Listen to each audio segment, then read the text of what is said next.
আসন্ন ত্রয়োদশ জাতীয় সংসদ নির্বাচন বাংলাদেশের ইতিহাসে যতগুলো নির্বাচন হয়েছে তার মধ্যে সবচেয়ে ঝুঁকিপূর্ণ হবে, এতে কোনো সন্দেহ নেই বলে মন্তব্য করেছেন নির্বাচন কমিশনার আনোয়ারুল ইসলাম সরকার। সকালে রাজধানীতে নির্বাচনী প্রশিক্ষণ ইনস্টিটিউটে ত্রয়োদশ জাতীয় সংসদ নির্বাচন উপলক্ষে 2 দিনব্যাপী কোর প্রশিক্ষকদের প্রশিক্ষণের উদ্বোধনী অনুষ্ঠান তিনি এসব কথা বলেন।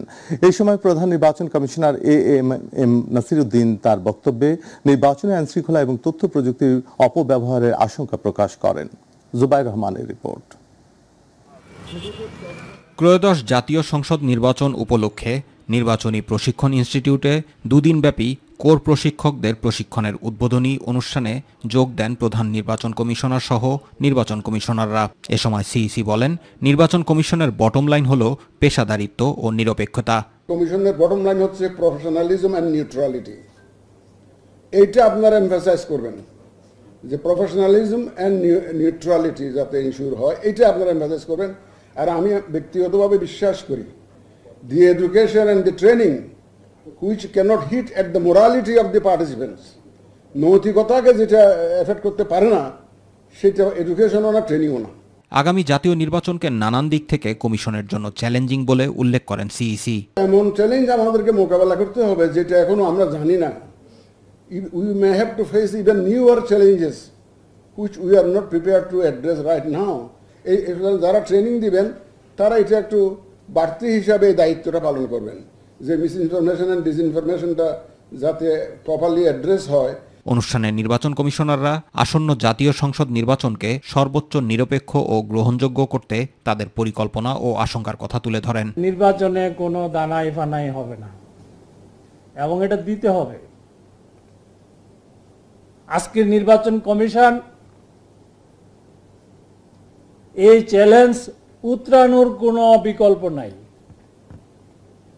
এই নির্বাচন কমিশনকে এবং নির্বাচনের সাথে আপনারা যারা জড়িত আছেন, ভালো নির্বাচন না করে দ্বিতীয় কিন্তু কোনো বিকল্প নেই, করতেই হবে। না করার কোনো সুযোগ নেই। আমাদের কমিটমেন্ট হতে হবে খুব শক্ত এবং মজবুত। নির্বাচন কমিশনাররা বলেন, কমিশনের প্রধান দায়িত্ব একটি সুষ্ঠু ও গ্রহণযোগ্য নির্বাচন আয়োজন করা। এর বিকল্প কোনো পথ নেই। জীবন চলে যেতে পারে, কিন্তু নির্বাচনে ফাঁকিবাজি, ধোঁকাবাজি করা যাবে না।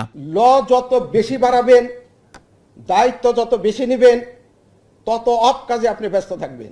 আগামী নির্বাচন যেটা ইনশাল্লাহ বাংলাদেশের ইতিহাসে একটি দৃষ্টান্ত হয়ে থাকবে, সেইটা যেন হয়, সেই উদ্দেশ্য সাধনে আমরা সবাই সৎভাবে সক্রিয়ভাবে অংশগ্রহণ করি। অনুষ্ঠানে নির্বাচন কমিশনের সিনিয়র সচিব আক্তার আহমেদ সহ ঊর্ধ্বতন কর্মকর্তারাও বক্তব্য রাখেন। জুবাইর রহমান, মাইটিভি নিউজ। দেশে উদারপন্থী রাজনীতিকে সরিয়ে উগ্রপন্থী রাজনীতি নিয়ে আসার ষড়যন্ত্র চলছে বলে অভিযোগ করেছেন বিএনপির মহাসচিব মির্জা ফখরুল ইসলাম আলমগীর। দুপুরে জাতীয় প্রেসক্লাবে এক অনুষ্ঠানে তিনি বর্তমান রাজনৈতিক প্রেক্ষাপট নিয়ে এমন মন্তব্য করেন। ফখরুল বলেন, রাজনীতিতে দ্বিমত থাকতে পারে, কিন্তু জনগণকে বিভ্রান্ত করে নির্বাচন পেছালে ফ্যাসিবাদ ফিরে আসার সম্ভাবনা বাড়বে। ইউসুফ আলীর রিপোর্ট। ফাতেমা সালাম রচিত রক্তাক্ত জুলাই বইয়ের মোড়ক উন্মোচন ও প্রকাশনা উপলক্ষে জাতীয় প্রেস ক্লাবে এ অনুষ্ঠানের আয়োজন। বিএনপির মহাসচিব মির্জা ফখরুল ইসলাম আলমগীর বলেন, মানুষের কল্যাণে কাজ করতে গণতন্ত্রকে প্রাতিষ্ঠানিক রূপ দিতে হবে। এখন মাঝে মাঝে মনে হয় সারাটা জীবন কি আমাদের ব্যর্থ হয়ে যাচ্ছে। বাংলাদেশকে আমরা দেখতে চাই কিন্তু একটা সফল দেশ হিসাবে, ফেইল্ড স্টেট হিসাবে নয়। একটা ষড়যন্ত্র চলছে, মধ্যপন্থা রাজনীতি, উদারপন্থী রাজনীতি, উদারপন্থী গণতন্ত্র, তাকে সরিয়ে দিয়ে একটা উগ্রবাদের রাজনীতিকে নিয়ে আসা বাংলাদেশে, এটাও বাংলাদেশের জন্য চরম ক্ষতিকর হবে। তিনি বলেন, কতিপয় রাজনৈতিক দল মিথ্যাচার করে বিএনপিকে হেয় করার চেষ্টা চালাচ্ছে। রাজনীতিতে বিভিন্ন রকম চিন্তা থাকবে, মত থাকবে, কিন্তু এখন যে পরিবেশটা আমাদের আছে, এই পরিবেশটাতে আমাদের জনগণ কিন্তু অত্যন্ত বিভ্রান্তির মধ্যে পড়ে যাচ্ছে। মানুষকে জিজ্ঞেস করলে মানুষ বলে নির্বাচন হবে তো, এই যে একটা এক ধরনের শঙ্কা, আশঙ্কা, হতাশা এসে যায় যে হবে তো। আজকে যদি নির্বাচন বন্ধ করা হয় বা নির্বাচন না হয়, তাহলে এই জাতি প্রচন্ড রকমের ক্ষতিগ্রস্ত হবে। জনগণের কল্যাণে কাজ করতে দলীয় নেতাকর্মীদের প্রতি আহ্বান জানান বক্তারা। গত জুলাই বিপ্লবের আগে 15 বছরের যে ফ্যাসিবাদী আন্দোলন, সমস্ত রাজনৈতিক দলগুলো বিশেষ করে বিএনপির তো কোনো তুলনাই নেই। এই যে গণ অভ্যুত্থান, তার মৌলিক কারণ ছিল পরপর 3টা অনির্বাচিত সরকার। আমাদের যদি গণ অভ্যুত্থানের আকাঙ্ক্ষাকে বাস্তবায়ন করতে হয়, সবার আগে যে সংস্কার প্রয়োজন সেটা হচ্ছে নির্বাচনী ব্যবস্থার সংস্কার। ইউসুফ আলী, মাই টিভি, ঢাকা। জড়িত যারা নির্বাচন কমিশনের ঘোষিত রোডম্যাপ একটি সুষ্ঠু নির্বাচনকে ভণ্ডুল করার নীল নকশা বলে মন্তব্য করেছেন জামায়াতের নায়েবে আমির ডাক্তার সৈয়দ আব্দুল্লাহ মোহাম্মদ তাহের। সকালে কুমিল্লা সেন্ট্রাল মেডিকেল কলেজ হাসপাতাল অডিটোরিয়ামে নির্বাচনী দায়িত্বশীল সমাবেশে অংশ নেন তিনি। এ সময় দলটির নায়েবে আমির বলেন, প্রচলিত পদ্ধতি ও নতুন পিআর পদ্ধতি দুটোর মধ্যে একটি নির্ধারণ না হওয়া পর্যন্ত রোডম্যাপ ঘোষণা ইসির বড় ধরনের অপরাধ। নির্বাচন কমিশন ও সরকারকে রিফর্ম চার্টারের মাধ্যমে আগামী নির্বাচন করতে বাধ্য করবে জামায়াতে ইসলামী।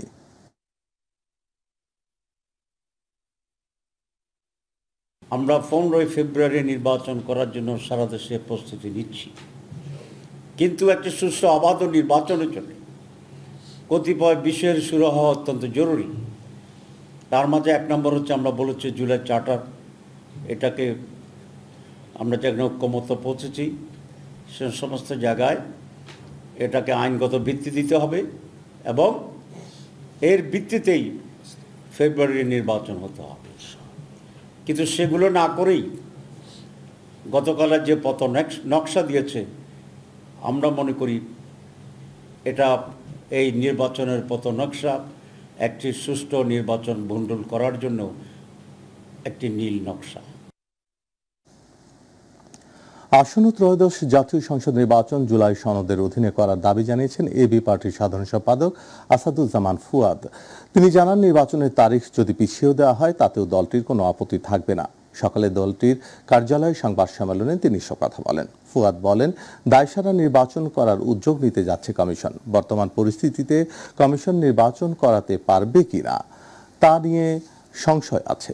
ইসি বা নির্বাচনী কর্মকর্তা কারো ভালো করার অভিজ্ঞতা নেই, অথচ এসব ঠিক না করে নির্বাচন করলে সামনের নির্বাচন হবে ইতিহাসের সুষ্ঠু নির্বাচন, কিন্তু একতরফা। নির্বাচনের রোডম্যাপ ঘোষণার ব্যাপারে ফুয়াদ বলেন, রাজনৈতিক দলগুলো কোনো প্রক্রিয়া মনোনয়ন দেবে, রোডম্যাপে সেসব নিয়ে কোনো কথা নেই। অভ্যুত্থানের একটা পরাজিত দল, এই পরাজিত দলকে রাজনীতি করতে দেবার আকাঙ্ক্ষা তৈরি হওয়ার আগে তো দেখতে হবে সে আসলে রাজনৈতিক দলের মতো আচরণ করতেছে কিনা। গত 15ই আগস্টে দেখবেন হাসিনা তারে এখনো প্রধানমন্ত্রী দাবি করছে, যেখানে নির্বাচন হয় নাই, নির্বাচন ছাড়া দিল্লির ম্যান্ডেট নিয়ে এসে বসছে, পালায়াও দিল্লিতে চলে গেছে। সে এখনো দিনে রাতে বাংলাদেশের বিরুদ্ধে ষড়যন্ত্র করছে। আপনারা দেখেছেন কত কয়দিন আগে কলকাতায় অফিস খুলছে, দিল্লিতে অফিস খুলছে, এস আলমের সাথে গোপন বৈঠক করেছে।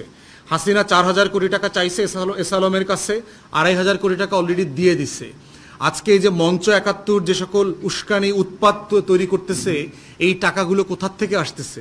গুলিস্তানে ঝটিকা মিছিল, এখানে সেখানে ঝটিকা মিছিল আওয়ামী লীগের, সেগুলো কোত্থেকে আসতেছে? দেশকে সশস্ত্র সংগ্রামের দিকে নিয়ে যাওয়া ও অন্তর্বর্তী সরকারের বিরুদ্ধে ষড়যন্ত্রের অভিযোগে রাজধানীর শাহবাগ থানার সন্ত্রাস বিরোধী আইনের মামলায় সাবেক বস্ত্র ও পাটমন্ত্রী আব্দুল লতিফ সিদ্দিকী সহ 16 জনকে কারাগারে পাঠানোর আদেশ দিয়েছেন আদালত। শুক্রবার ঢাকার মেট্রোপলিটন ম্যাজিস্ট্রেট সারা ফারজানা হকের আদালত এই আদেশ দেন। শাহবাগ থানার এসআই মোহাম্মদ আমিনুল ইসলাম মামলাটি করেন। এদিন মামলার তদন্তকারী কর্মকর্তা ও শাহবাগ থানার উপপরিদর্শক তৌফিক হাসান আসামিদের কারাগারে রাখার আবেদন করেন। আসামি পক্ষের আইনজীবী জামিন আবেদন করেন। রাষ্ট্রপক্ষের অতিরিক্ত পাবলিক প্রসিকিউটর শামসুদ্দোহা সুমন জামিনের বিরোধিতা করেন। শুনানি শেষে বিচারক জামিন নামঞ্জুর করে কারাগারে পাঠানোর আদেশ দেন। বৃহস্পতিবার ঢাকা রিপোর্টার্স ইউনিটিতে মঞ্চ 71 নামে একটি সংগঠনের ব্যানারে আয়োজিত গোলটেবিল অনুষ্ঠানে উত্তেজনার ঘটনায় আওয়ামী লীগের সাবেক মন্ত্রী লতিফ সিদ্দিকী সহ বাকিদের হেফাজতে নেয় আইন শৃঙ্খলা বাহিনী। সেখানে জুলাই যোদ্ধা পরিচয় দিয়ে লতিফ সিদ্দিকীর উপর চড়াও হয় একদল লোক। অনাকাঙ্ক্ষিত পরিস্থিতি এড়াতে পুলিশ তাকে সহ অন্যদের হেফাজতে নেয়। গতকাল রাজধানীর সেগুনবাগিচাস্থ ঢাকা রিপোর্টার্স ইউনিটির অডিটোরিয়ামে এক মঞ্চ 71 নামে একটা সংগঠনের গোল টেবিল বৈঠক থেকে 16 জন আসামিকে অত্র আদালতে আজকে উপস্থাপন করা হয়েছে। তাদেরকে এই মামলার আয়ু জেল হাজতে প্রেরণের জন্য মাননীয় আদালতের কাছে আবেদন করেছি। আমরা রাষ্ট্রপক্ষে শুনানি করেছি এবং আসামিগণের পক্ষেও তাদের আইনজীবীরা শুনানি করেছেন, তাদের এই আসামিদের জামিনের পিটিশন শুনানি করেছেন। আমরা রাষ্ট্রপক্ষে এই আসামিদেরকে জেল হাজতে প্রেরণের জন্য আবেদন করেছি। বিজ্ঞ আদালত জনাব সারা ফারজানা হক স্যার আমাদের উভয় পক্ষের বক্তব্য শ্রবণান্তে উনি সন্তুষ্ট হয়ে এই আসামিদেরকে CWO মূলে জেল হাজতে প্রেরণের নির্দেশ দেন। গাজীপুরের শ্রীপুরে গোয়েন্দা পুলিশের হাতে আটক শীর্ষ সন্ত্রাসী মোহাম্মদ সুমন মিয়াকে ছিনিয়ে নিয়েছে দুর্বৃত্তরা। এই সময় হামলায় পুলিশের 3 সদস্য আহত হয়েছেন। পুলিশ জানিয়েছে ছিনিয়ে নেওয়া আসামির বিরুদ্ধে অস্ত্র আইনে একাধিক মামলা হয়েছে। বৃহস্পতিবার রাত 8টার দিকে শ্রীপুর পৌরসভার টেংরা রাস্তার মোড় এলাকায় এই ঘটনা ঘটে। আহতরা হলেন ASI শহীদুল ইসলাম, ASI এমদাদ ও SI নাজমুল ইসলাম। আসামি মোহাম্মদ সুমন মিয়া উপজেলার বরমি ইউনিয়নের পাঠানটেক গ্রামের মুসলিম উদ্দিনের ছেলে। তার বিরুদ্ধে জেলার বিভিন্ন থানায় অস্ত্র আইনে একাধিক মামলা রয়েছে। বিষয়টি নিশ্চিত করে শ্রীপুর থানার ভারপ্রাপ্ত কর্মকর্তা মোহাম্মদ আব্দুল বারিক বলেন, কয়েক দফা হামলার পর ছিনিয়ে নেওয়া হয় আসামিকে।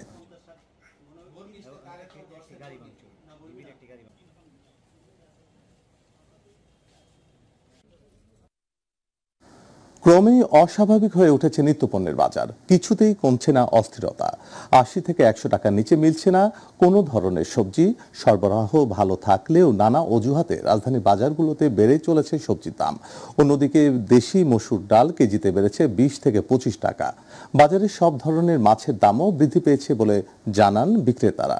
নিত্যপণ্যের দামের এমন লাগামহীনতায় ক্ষুব্ধ ক্রেতারা। ইলিয়াস মাতবরের রিপোর্ট। শুক্রবার সাপ্তাহিক ছুটির দিন। এদিন কর্মজীবী মানুষেরা তাদের পুরো সপ্তাহের বাজার করে থাকেন। তাই অন্য দিনের তুলনায় এদিনে স্বাভাবিকভাবে বাজারে ভিড় কিছুটা বেশি দেখা যায়। রাজধানীর মোহাম্মদপুর কৃষি মার্কেট ঘুরে দেখা যায় 80 থেকে 100 টাকার নিচে মিলছে না কোনো ধরনের সবজি। বরবটি 100 টাকা, এখন 120 টাকা। আর বেগুন গত সপ্তাহে চেয়ে বাড়ছে 20 টাকা। করলা হলো 120 টাকা, 100 টাকা।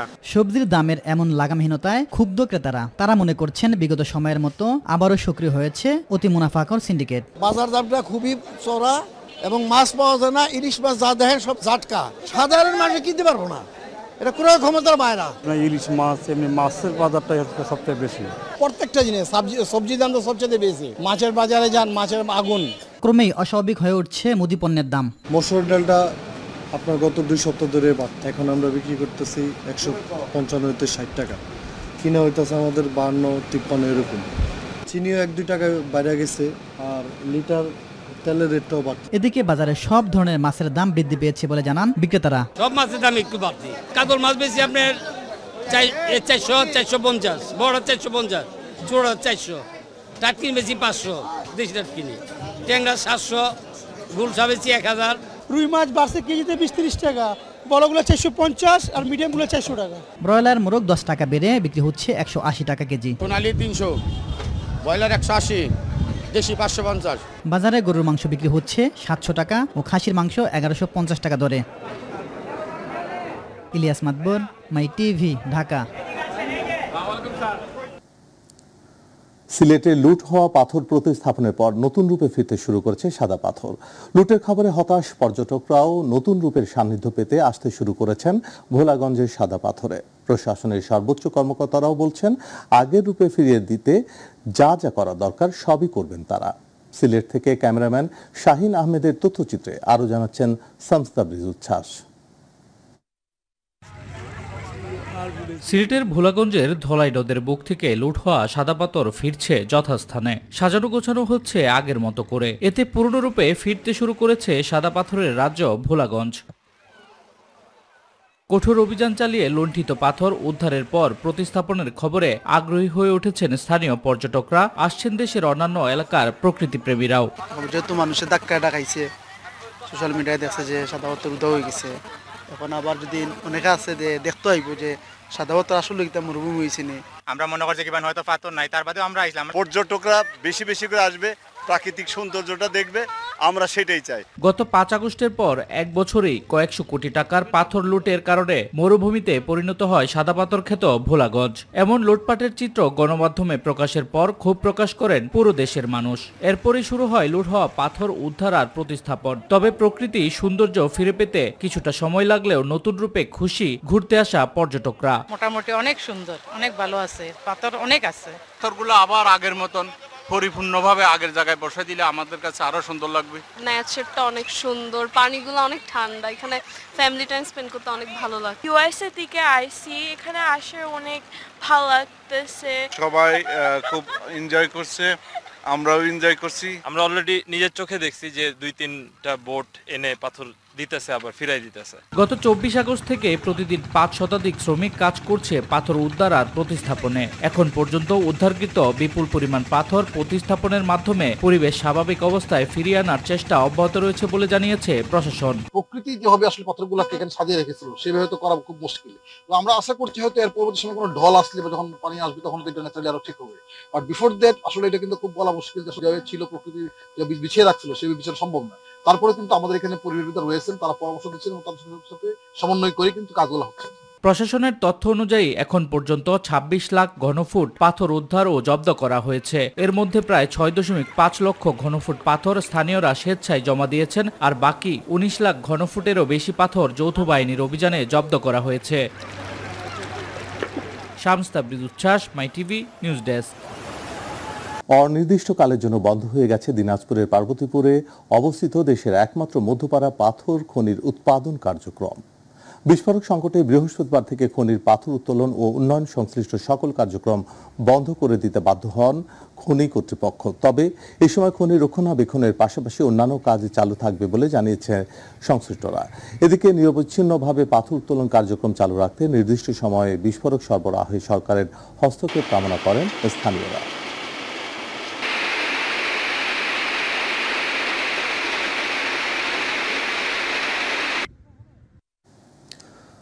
বরিশাল ভোলা নৌ রুটের ঐতিহ্যবাহী শ্রীপুর লঞ্চ টার্মিনাল সরিয়ে নেওয়ায় দুর্ভোগে পড়েছে ওই ইউনিয়নের লাখো মানুষ।